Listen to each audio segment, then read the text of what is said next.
नमस्कार, आपके साथ मैं हूं अभिलाषा। इस वक्त बड़ी खबर आ रही है। लोक जनशक्ति पार्टी में घमासान मचा हुआ है और दिल्ली में सांसद पशुपति पारस के घर के बाहर चिराग पासवान समर्थक जमकर नारेबाजी कर रहे हैं। और इस बीच खबर है, चिराग पासवान ने अपनी प्रेस कॉन्फ्रेंस रद्द कर दी है, कैंसिल कर दिया है। और दरअसल दो फाड़ हो चुकी पार्टी में चिराग पासवान अब अकेले पड़ गए हैं। एलजेपी संसदीय दल के नेता पद पर उनके बागी चाचा पशुपति पारस का कब्जा है, तो पार्टी के अध्यक्ष पद से उन्हें हटाया जा चुका है। जवाबी कार्रवाई करते हुए चिराग पासवान ने भी सभी बागी 5 सांसदों को पार्टी से निकाल दिया है। रामविलास पासवान की विरासत पर कब्जे की इस जंग का क्लाइमेक्स अभी बाकी है। दिल्ली में पशुपति पारस के घर के बाहर की ये तस्वीरें आपको दिखा रहे हैं। ये है आलम यहाँ बाहर, हालांकि बहुत ज्यादा कार्यकर्ता नहीं, लेकिन सिंबॉलिक तरीके से जताने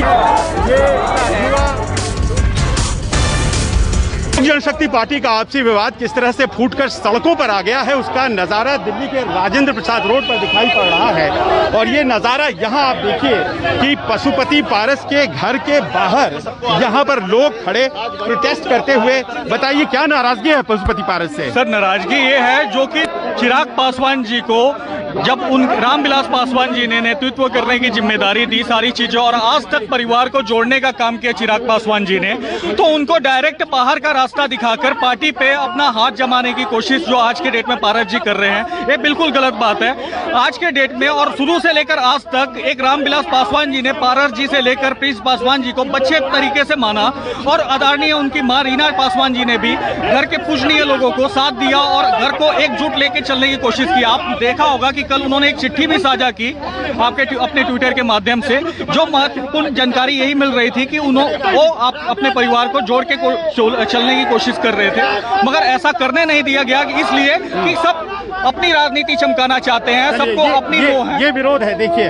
आप लोग कौन हैं, क्यों प्रोटेस्ट कर रहे हैं? देखिए, हम लोग पार्टी के कार्यकर्ता हैं। कौन से लोक जनशक्ति पार्टी, हम नजफगढ़ से युवा प्रकोष्ठ के जिला अध्यक्ष प्रदीप झा है, और हम लोग चिराग जी के साथ खड़े हैं। चिराग जी के साथ 99% कार्यकर्ता चिराग जी के साथ खड़े हैं। ये बस आके एक ड्रामा रचे हुए हैं और कुछ नहीं है। ये देखिए, त्रेता युग में भारत ने भाई के लिए साम्राज्य को त्यागा था, कल युग में प्रिंस राज ने भाई को वनवास भेजने का काम किया। ये कतई भी तो ये है। देखिए, बहुत ज्यादा यहाँ पर लोग आपको नहीं दिखाई पड़ेंगे। कहते हैं कि लोक जनशक्ति पार्टी का जो दिल्ली प्रकोष्ठ है और युवा प्रकोष्ठ, उसके सदस्य हैं। यहाँ भीतर इस तरफ आपको हम दिखाएं, ये वो घर है जो कि पार्टी दफ्तर दिल्ली में हुआ करता था। 12 जनपद के अलावा यहीं पर पशुपति पारस रहते हैं और इस वक्त घर के भीतर मौजूद, लेकिन बाहर उनके खिलाफ ये नारेबाजी है। दृश्य शायद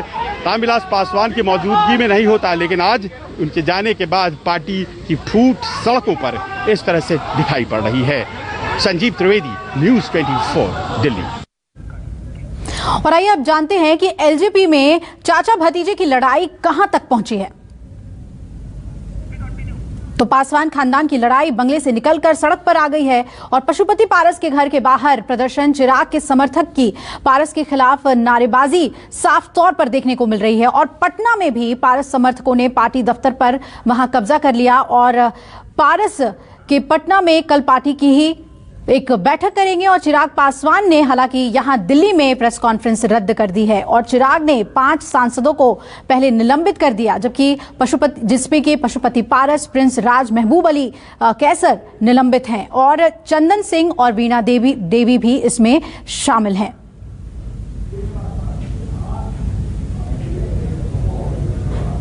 तो पशुपति पारस ने कई सवाल उठाए हैं। पारस गुट की भी चिराग के खिलाफ कार्रवाई देखने को मिली है। चिराग पासवान को अध्यक्ष पद से हटा दिया गया और दिल्ली में हुई पशुपति पारस गुट की एक बैठक के बाद यह फैसला लिया गया और पारस गुट ने सूरज भान को कार्यकारी अध्यक्ष बना दिया है। सूरज भान को नया अध्यक्ष चुनने की जिम्मेदारी दी गई है। तो आमने सामने चाचा और भतीजा नजर आ रहे हैं। सीधा रुख करेंगे, मेरे सहयोगी संजीव त्रिवेदी हमारे साथ जुड़ रहे हैं। संजीव, हाई वोल्टेज ड्रामा आज दिल्ली में देखने को मिला है, पटना में भी रिएक्शंस देखे जा रहे हैं। क्या कहीं से कोई भी उम्मीद नजर आ रही है कि चाचा भतीजे साथ आएंगे? और आज प्रेस कॉन्फ्रेंस भी कैंसिल हो गया है, कोई इसमें समाधान निकलता नहीं दिख रहा। अगर समाधान साथ आने में है तो उसकी संभावना तो कम से कम अभिलाषा नज़र नहीं आती है। मैं इस वक्त 12 जनपद पर खड़ा हूं, जिसके एड्रेस को रामविलास पासवान की शख्सियत से नापा जाता था और एक दलित आंदोलन वो लेकर चले जिसको लोक जनशक्ति पार्टी के रूप में उन्होंने आकार दिया था, लेकिन वो विखंडित होकर के आज सड़कों पर फूट दिखाई पड़ रहा है। यहाँ से ज़्यादा दूर नहीं, 1 किलोमीटर के फासले पर राजेंद्र प्रसाद रोड है जहाँ पशुपति पारस का घर है, और वहाँ वो प्रोटेस्ट है जिसकी बात आप कर रही थी। वो प्रोटेस्ट तो खत्म हो गया और पारस निकल कर अब पटना चले गए हैं कल की बैठक के लिए, जहाँ नया अध्यक्ष चुना जाना है। तो जाहिर है कि कोई रिप्रोचमा या कोई समाधान जैसी बात तो सामने नहीं आ रही है। हालांकि विधिवत तौर पर कोई प्रेस कॉन्फ्रेंस घोषित नहीं हुआ था, लेकिन चिराग पासवान से जुड़े लोगों ने कहा था कि आज संभवतः वो मीडिया से बात करेंगे, लेकिन अब ऐसा लगता है कि वो बात नहीं करना चाह रहे हैं क्योंकि और भी कई चीज़ें सामने आ गई हैं। कुल मिलाकर स्थिति यही है कि रामविलास पासवान की विरासत छिन्न भिन्न इस तरह से वो हो रही है, उसमें भारतीय जनता पार्टी ने अभी तक कुछ नहीं बोला है, चिराग पासवान ने अभी तक कुछ नहीं बोला है, लेकिन लोक जनशक्ति पार्टी के इस विखंडन के पीछे जनता दल यूनाइटेड है, ये ऐसा उनके लोग कहते हैं। कहीं कोई समाधान या फिर से कोई समझौता होगा, इस बात की संभावना नज़र नहीं आती है और नज़र इस बात पर टिकी हुई है कि चिराग पासवान कब बोलते हैं और बोलते हैं तो क्या बोलते हैं। अभिलाषा जी बिल्कुल संजीव, सही कहा आपने कि अब नज़र इसी पर टिकी हुई है कि चिराग पासवान क्या बोलते हैं। शुक्रिया आपका हमारे साथ जुड़ने के लिए, अपडेट देने के लिए। तो पशुपति पारस के घर के बाहर आज प्रदर्शन हुआ, उसके बाद जहां 1 बजे प्रेस कॉन्फ्रेंस करना था चिराग पासवान को, वो कैंसिल हुआ। पटना की बात कर लेते हैं। एलजेपी ऑफिस पहुंच गए हैं, वहां पारस पशुपति के जो समर्थक हैं और पारस समर्थकों ने वहां पर हंगामा किया है। पशुपति पारस आज शाम पटना पहुंच रहे हैं, वो एक प्रेस कॉन्फ्रेंस करेंगे। पारस कल राष्ट्रीय कार्यकारिणी की बैठक करेंगे।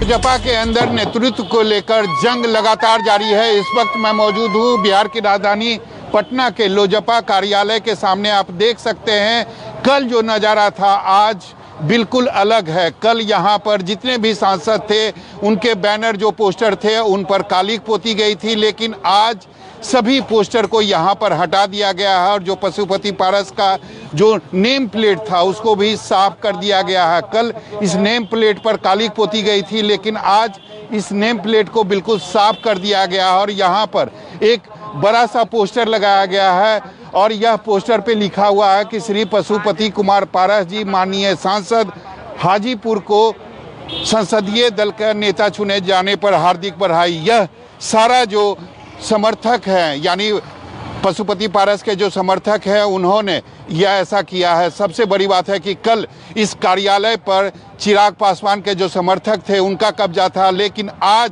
पशुपति पारस के जो समर्थक हैं उनका कब्जा है और आज चूंकि पशुपति पारस 4 बजे यहाँ पहुँच भी रहे हैं तो उनके स्वागत में यहाँ पूरे बैंड बाजा का भी इंतजाम किया गया है। सबसे बड़ी बात है कि यह जो परिवार के अंदर नेतृत्व को लेकर जो लड़ाई चल रही है उसमें कल का दिन कहें तो चिराग पासवान के लिए था, लेकिन आज का जो दिन है वह पशुपति पारस के लिए है। कैमरामैन ऋषि के साथ सौरभ कुमार, पटना, न्यूज़ 24।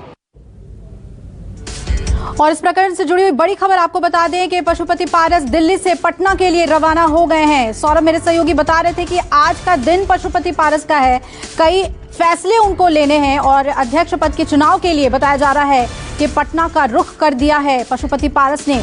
अध्यक्ष पद का आज चुनाव करेंगे और कल पटना में एलजेपी कार्यकारिणी की बैठक होगी। तो दिल्ली से पटना के लिए पशुपति पारस रवाना हो गए हैं, अध्यक्ष पद का चुनाव वो करेंगे और कल एलजेपी के कार्यकारिणी की बैठक करेंगे। पार्टी 2 पाड़ में हो चुकी है, अपने अपने रास्ते चाचा और भतीजे निकल पड़े हैं, लेकिन कहीं भी कोई संभावना नहीं नजर आ रही जहां इन दोनों के बीच बातचीत हो रही हो। और पार्टी दफ्तर की अगर हम बात करें पटना में तो वहां पर भी कब्जा दोनों पाड़ों का अलग अलग देखने को मिल रहा है।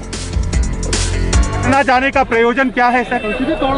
राष्ट्रीय अध्यक्ष का कल चुनाव है। जितने हमारे नेशनल एग्जीक्यूटिव जो मेंबर हैं, जितने हमारे प्रदेश के पदाधिकारी हैं, वो सब लोगों के द्वारा नया राष्ट्रीय अध्यक्ष का चुनाव है। एक लेटर लिखा गया है स्पीकर को जिसमें कहा गया है कि संविधान कहता है कि पार्टी संसदीय दल अध्यक्ष हटाने का अधिकार केवल पार्टी अध्यक्ष को है। आप क्या कहेंगे? गलत है, गलत है। लोकसभा बात पूरी कीजिए। अभी आपके घर के बाहर प्रदर्शन हुआ है और अरे डेमोक्रेसी में होता है, प्रजातंत्र की गरिमा है, होते रहता है।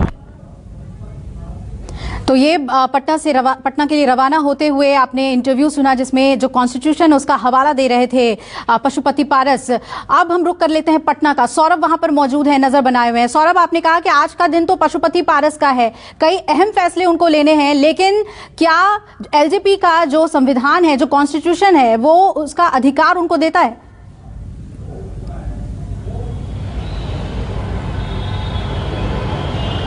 जी बिल्कुल नहीं। अगर चिराग पासवान की माने तो कल चिराग पासवान ने राष्ट्रीय कार्यकारिणी की बैठक की थी। हालांकि यह बैठक वर्चुअल हुई थी और चिराग पासवान ने दावा किया था कि इस बैठक में टोटल 42 लोग शामिल हुए थे। हालांकि कुल जो सदस्य की संख्या थी उन्होंने बताया था कि टोटल 76 सदस्यों की संख्या थी, जिसमें 42 लोग उस राष्ट्रीय कार्यकारिणी की बैठक में शामिल हुए थे। और उसमें चिराग पासवान ने फैसला लिया था कि 5 जो बागी सांसद हैं उनको पार्टी से उन्होंने निलंबित कर दिया था, निष्कासित कर दिया था। हालांकि आज पारस गुट की अगर बात करें तो पारस गुट ने कल ही सूरजभान सिंह को राष्ट्रीय कार्यकारिणी अध्यक्ष बना दिया है और कल 17 तारीख को सूरजभान सिंह के आवास पर 11 बजे राष्ट्रीय कार्यकारिणी की बैठक होने वाली है। हालांकि इनका दावा है कि जो बहुमत है, यानी कि जो बिहार में जिला अध्यक्ष हैं उनमें ज्यादातर जिला अध्यक्ष इनके साथ हैं और इसीलिए इनकी ही चलेगी। हालांकि दोनों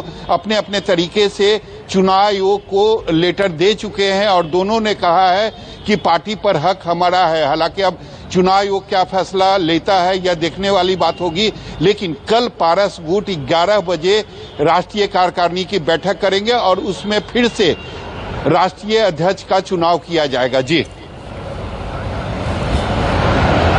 बिल्कुल सौरभ, और इन्हीं घटनाक्रमों पर हमारी लगातार नजर बनी रहेगी। आप बने रहिए हमारे साथ सौरभ। आइए ये समझने की कोशिश करते हैं कि चिराग पासवान का अब आगे का रास्ता क्या है। तो चाचा के साथ समझौता कर सकते हैं चिराग पासवान, ये रास्ता उनके सामने है। अलग होकर महागठबंधन ज्वाइन कर सकते हैं, ये रास्ता भी उनके पास है कि अगर अलग होते हैं तो महागठबंधन में जुड़ जाएं। वही नई पार्टी का विकल्प भी उनके पास है और अपनी पार्टी पर कब्जे के लिए अदालत जा सकते हैं क्या? ये बहुत अहम सवाल है कि क्या अपनी पार्टी पर, अपने पिता के विरासत पर जिस तरह से उसे लेकर वो आगे बढ़ रहे थे, क्या उसके लिए वो अदालत का रुख कर सकते हैं? तो ये तमाम सवाल हैं जो चिराग पासवान के अब भविष्य से जुड़े हुए हैं। नमस्कार, मैं हूं मानक गुप्ता। अगर आपको हमारा ये वीडियो पसंद आया हो तो इसे लाइक और शेयर जरूर करें और हाँ, हमें सब्सक्राइब और फॉलो करना ना भूलें ताकि आप देश और दुनिया की कोई खबर मिस ना करें। तो जुड़े रहिए हमारे साथ और देखते रहिए न्यूज़ 24।